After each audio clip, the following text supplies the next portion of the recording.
Olá pessoal, tudo bem? Espero que vocês estejam bem. A aula de hoje é mais um conteúdo dentro da base curricular do sétimo ano e que está inserida dentro dos primeiros passos, né? Os primeiros conteúdos do período moderno. Primeiros conteúdos que vão ditar uma nova visão, uma nova forma de pensamento, uma nova característica do mundo moderno. Característica que tem lá o antropocentrismo, o humanismo, o racionalismo, o naturalismo, vários ismos que estão compondo a esse pensamento novo da Idade Moderna. E esse renascimento reflete muito bem essa nova conjuntura, esse novo aspecto, né? Aspecto que vai significar uma ruptura com tudo aquilo que já havia sido pregado, tudo aquilo que havia sido defendido antes, tudo aquilo que havia sido característica da Idade Média. Então, esse novo período, ele tem uma possibilidade, uma perspectiva de mudanças, de colocar o homem agora no centro do mundo, tirando Deus e colocando o homem no centro do mundo. Esses aspectos são fundamentais para que a gente possa entender todo os demais conteúdos que vão surgindo no processo histórico do sétimo ano. Tá bom assim? E para consolidar o nosso conteúdo, antes de ir para a idade, a reforma protestante, é, é interessante, é importante, faz parte da consolidação do nosso conteúdo, de amarrar bem os conteúdos, é a realização de atividades, de exercícios. Então temos aqui, na página 95, nós vamos ter algumas questões, vamos vê-las agora. Na página 95 tem a questão número 3. Questão número 3, que ela é bem objetiva, não é uma questão extensa, e ela consegue dizer e pensar tudo o seu, ela quer fazer com que a gente pense, reflita e finalmente consiga chegar a uma conclusão do que seja esse renascimento. Lembrando que esse renascimento, esse momento em que o homem surge, o homem moderno surge, ele surge com uma série de perspectivas novas. E entre essas perspectivas novas, o homem surge com o desejo de mudança, o desejo de resgatar a antiguidade clássica, tudo aquilo que havia sido vivenciado até então lá em Grécia e em Roma. Agora o homem moderno ele tem esse desejo que ele quer negar a Idade Média, quer fazer com que o pensamento antropocêntrico da Idade Moderna seja mais evidente, mais consolidado. Tá bom assim? Então nós temos aí no terceiro quesito da página 95, nós temos: sobre o renascimento pode-se afirmar. Sobre o renascimento pode-se afirmar. Letra A. Pode ser visto como uma revolução religiosa. Revolução, não é? Lembrando que eu já falei sobre isso. Muito cuidado com os termos em história. Muito cuidado com esse termo revolução. Ele aparece muito nos nossos conteúdos, não é isso? Pode ser visto como uma revolução religiosa, resultado das profundas transformações que ocorreram na transição entre o feudalismo e o capitalismo. Vamos analisar. Na letra B nós temos Florença e Roma, Pequim e Bagdá foram centros de irradiação do movimento renascentista. Na letra C, nós temos o Renascimento valorizava o anonimato e fortalecia o sentimento nacionalista. Na letra D, nós temos o Renascimento foi um movimento artístico, literário e científico, defensor do humanismo, no antropocentrismo, no espírito crítico e no espírito crítico, em oposição ao teocentrismo. Letra C, O Renascimento fez renovar toda a tradição islâmica da Península Ibérica. A Península Ibérica aí está fazendo menção à Espanha, a Portugal e a Espanha, reprimida pelas cruzadas. Terceira questão, letra D. Né? Para finalizar e prosseguirmos com a idade, desculpe, a Reforma Protestante, nós temos quarta questão. Entre os séculos XIV e XVI, na Europa Ocidental, ocorreu um amplo movimento artístico, científico e literário, denominado de Renascimento. Os artistas e intelectuais do Renascimento chamaram os séculos imediatamente anteriores à Idade Média, concebendo-o como uma Idade das Trevas. Por que os renascentistas? Letra A. Desejavam difundir a filosofia escolástica que até então ficara restrita aos mosteiros e conventos. Letra B. Rejeitavam o antropocentrismo do homem medieval que, ao valorizar a razão, desprezava a revelação de Deus. Na letra C nós temos: tomavam como ideal o homem da antiguidade clássica, buscando subsídios nos modelos da cultura greco-romana.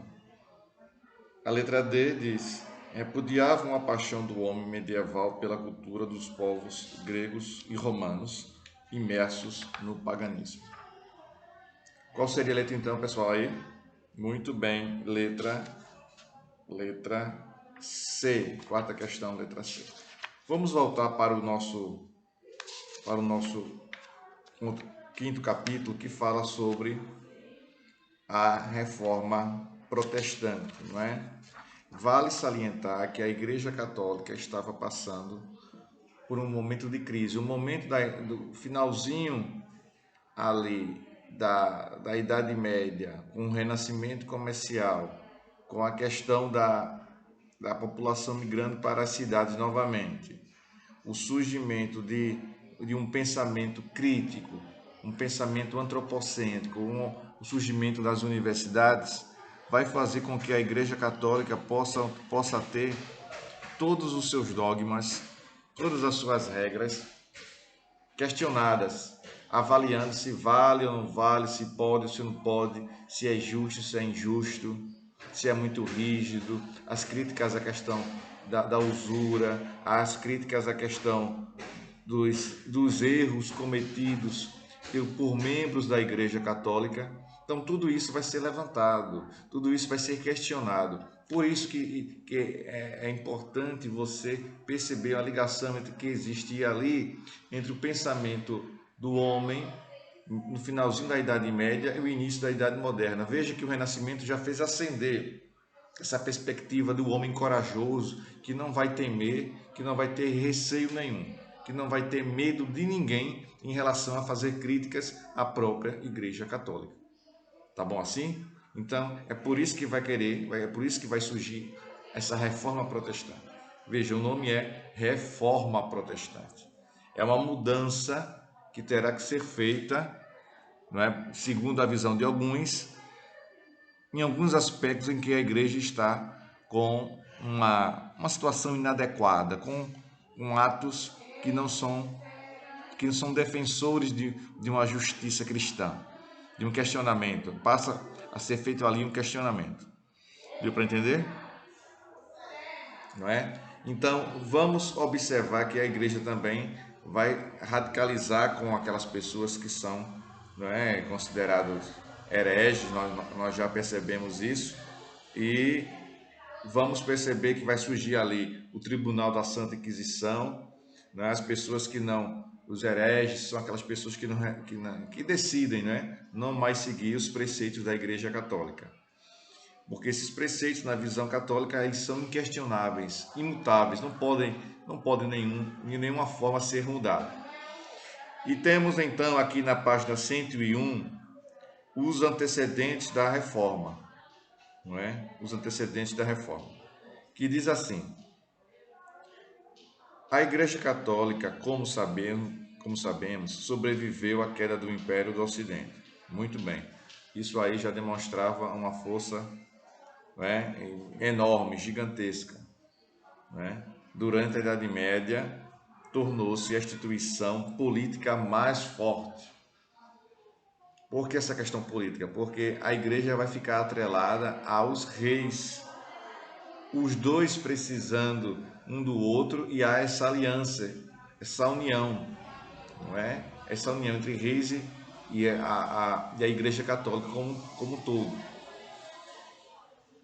Influenciou os senhores feudais, persuadiu, não é? Porque persuadiu aí, envolveu, não é? Atraiu, fez com que esse persuadir, fez com que os servos persuadiu os servos a aceitarem as condições de estarem presos à terra. Organizou o movimento das cruzadas e financiou as expansões marítimas das grandes navegações. Em outras palavras, havia se tornado uma estrutura sólida e respeitada por todos. A igreja, sólida e respeitada. Isso começou a se modificar quando, que eu falei, a partir da Baixa Idade Média, com o insucesso das cruzadas, a formação das monarquias e as constantes acusações de corrupção diante do clero. Vários grupos passaram a criticá-la de forma dura, acusando-a de corrupção e assassinato de inocentes. As críticas estendiam-se à nobreza, que era aliada da igreja. Os hereges e seus movimentos foram atacados e destruídos, mas as suas ideologias permaneceram ao longo do tempo, influenciando outros movimentos que acabaram por dar origem à Reforma Protestante. A Igreja Católica, visando intensificar o ataque com essas heresias, reativou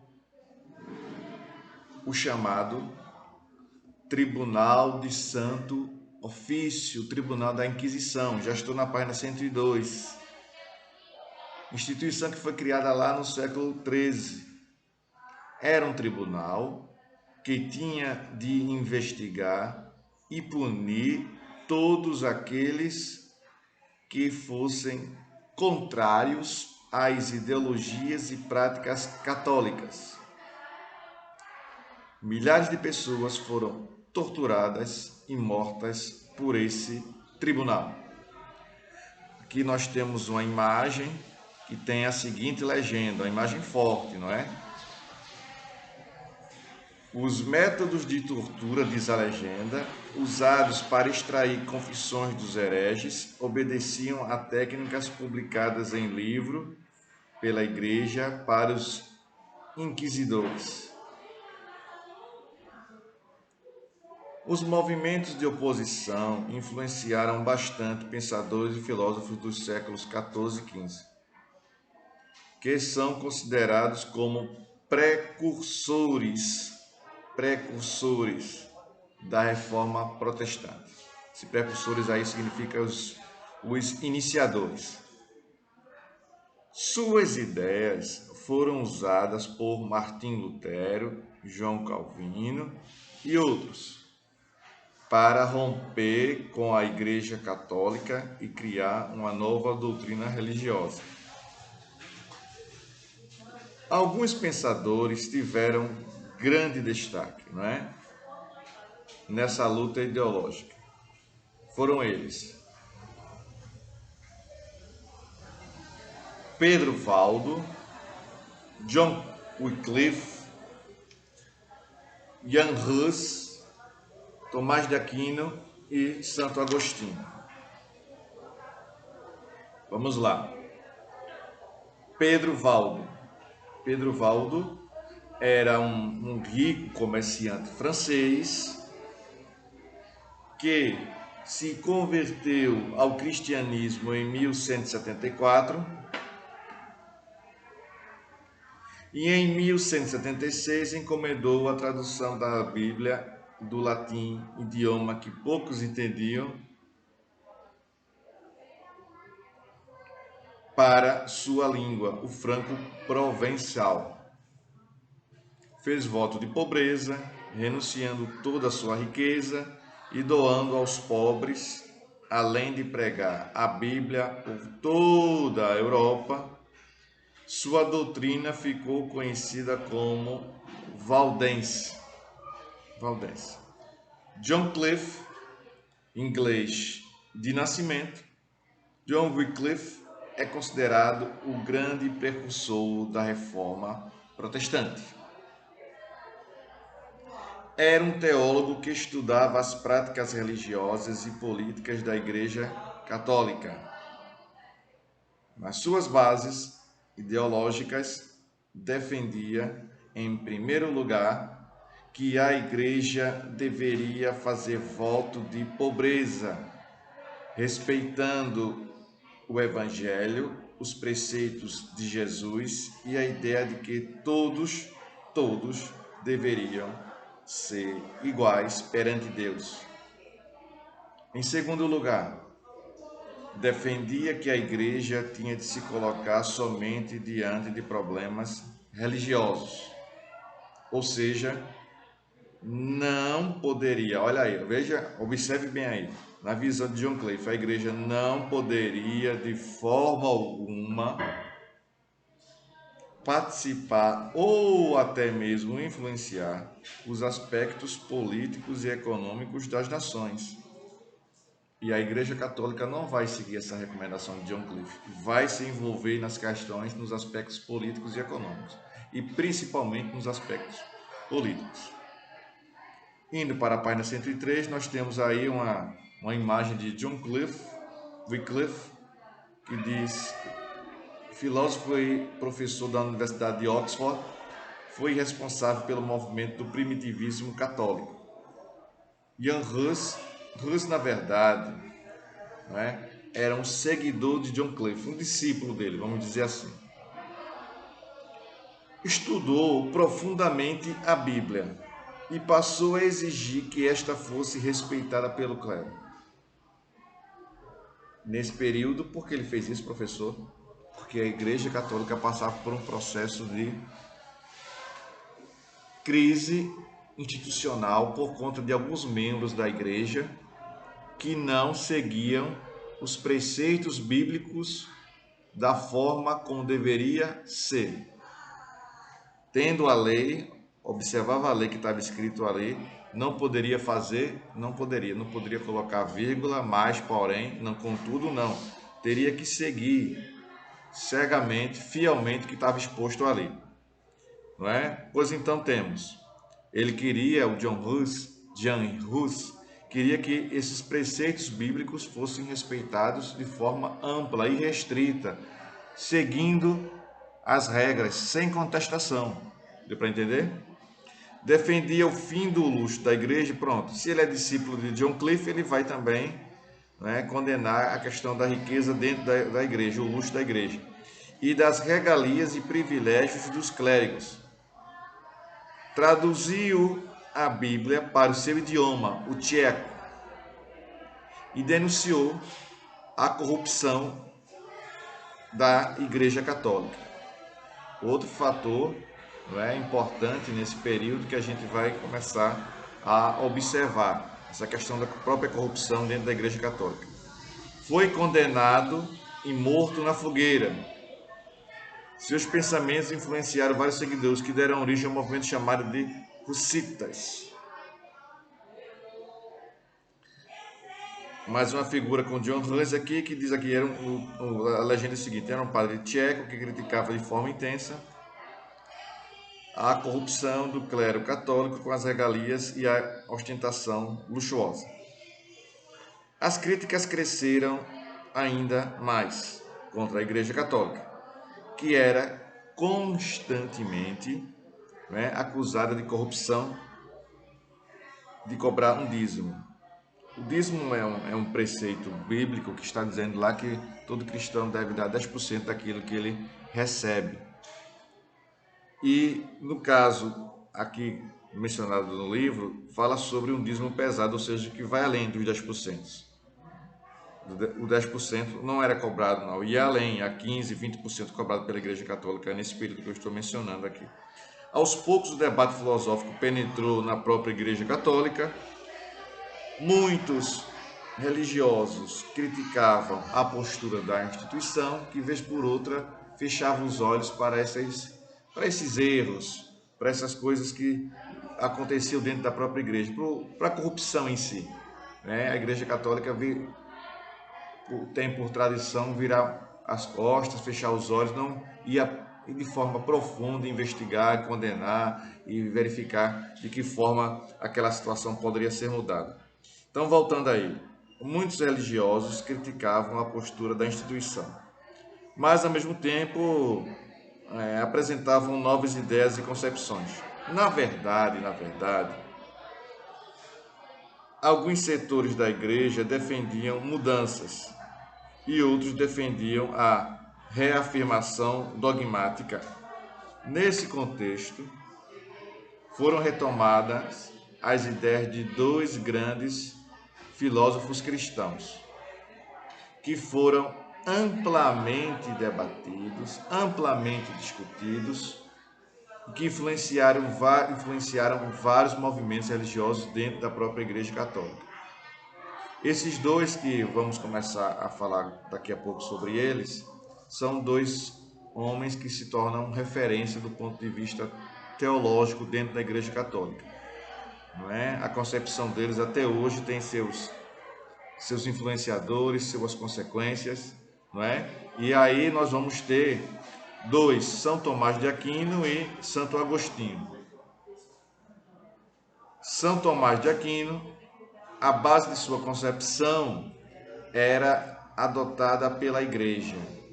Defendia que só se aproximando dos dogmas católicos, do livre-arbítrio, a Igreja Católica poderia continuar crescendo e se fortalecendo. Tinha como intuito reafirmar e reaproximar os dogmas católicos. Aqui ao lado tem aí a definição, não é? A explicação de forma mais precisa, de forma mais acentuada do que seria, do que é, na verdade, os dogmas católicos. São fundamentos doutrinários da Igreja Católica, baseados na revelação divina, que apresentam uma verdade absoluta e inquestionável. São regras estabelecidas, não é? São fundamentos que apresentam a verdade absoluta, os dogmas católicos, que não podem ser mudados. E para entender, ainda falando sobre São Tomás de Aquino, para entender o cristianismo e observar as revelações dessa doutrina, necessitava resgatar aspectos do cotidiano greco-romano. Tomás de Aquino entendia que a ciência teria a obrigação de provar a existência de Deus, pois acreditava que existia um ser que dirigia o povo. Aqui traz uma referência importante para a gente, não é? Um dos primeiros pensadores que vai dizer que a ciência pode colaborar, a ciência pode acrescentar, fazendo com que a ciência e o lado humano, a ciência e os dogmas católicos pudessem caminhar juntos, não é? Pudessem começar os dois, cada um com a sua teoria, com a sua forma de pensar, mas evoluindo, né? Se desenvolvendo. Santo Agostinho, suas concepções que, entre outras coisas, defendiam a predestinação, que o homem já nasce predestinado a ser o que ele vai ser. Já nasce para ser um comerciante, já nasce para ser um homem bom, já nasce para ser um empresário, para ser um professor, para ser um médico, já nasce predestinado para isso. E a fé como forma de alcançar a salvação, somente pela fé. Alguns vão dizer que é somente pela fé, alguns vão dizer que essa salvação vai vir pelas obras, e assim sucessivamente. Influenciaram Santo Agostinho, influenciaram os reformadores protestantes e foram bastante discutidas pelos renascentistas, que buscavam resgatar a cultura greco-romana. Isso é fundamental. Não podem esquecer o que desejavam esses renascentistas. Esses renascentistas, de forma objetiva, eles queriam resgatar essa cultura greco-romana, pôr ela de volta. Prosseguindo então, desses embates ideológicos, decorreu uma ruptura de dentro da Igreja Católica, que foi a Reforma Protestante, propriamente dita. Esta assumiu três vertentes que geraram novos movimentos políticos e religiosos: o luteranismo, o calvinismo e o anglicanismo. Não é? Luteranismo vem de Lutero, calvinismo vem de João Calvino e o anglicanismo vem de Henrique VIII, que vai criar a Igreja Anglicana. Pois bem, na página 105, nós temos essa primeira questão que tem a letra A e a letra B. Vamos praticar o conhecimento, realizá-la agora. Diz assim: antes da Reforma Protestante, vários movimentos surgiram com críticas direcionadas à Igreja Católica. Sobre isso, responda as questões abaixo. Não é? Sobre as críticas relacionadas à Igreja Católica, responda abaixo. Letra A. Quem eram os hereges? Os hereges eram consideradas hereges as pessoas que não seguiam os preceitos e a ideologia cristã da Igreja Católica. Em outras palavras, quem não seguisse os dogmas católicos era considerado traidor da Igreja e, portanto, herege. A letra B. Quais foram as principais críticas feitas pelos hereges à Igreja Católica? A resposta: as principais críticas dos hereges contra a Igreja Católica se baseavam nas acusações de corrupção. Voltando aí, as principais críticas dos hereges contra a Igreja Católica se baseavam nas acusações de corrupção, cobrança de dízimos pesados e indulgências. Para finalizar as atividades, a realização de exercícios, nós temos aqui na página 106 a terceira questão. Cite e explique os três principais motivos que levaram à Reforma Protestante. A resposta: dentre os motivos principais que fizeram surgir a Reforma Protestante, destacam-se os constantes atos de privilégios e luxos para os clérigos, as vendas de indulgências, ou seja, negociava-se o perdão em troca de dinheiro e produtos, e a interferência direta da Igreja na política era muito criticada pelos reformadores. Bem, pessoal, eu vou parando por aqui. Na próxima aula nós vamos conhecer o luteranismo, não é?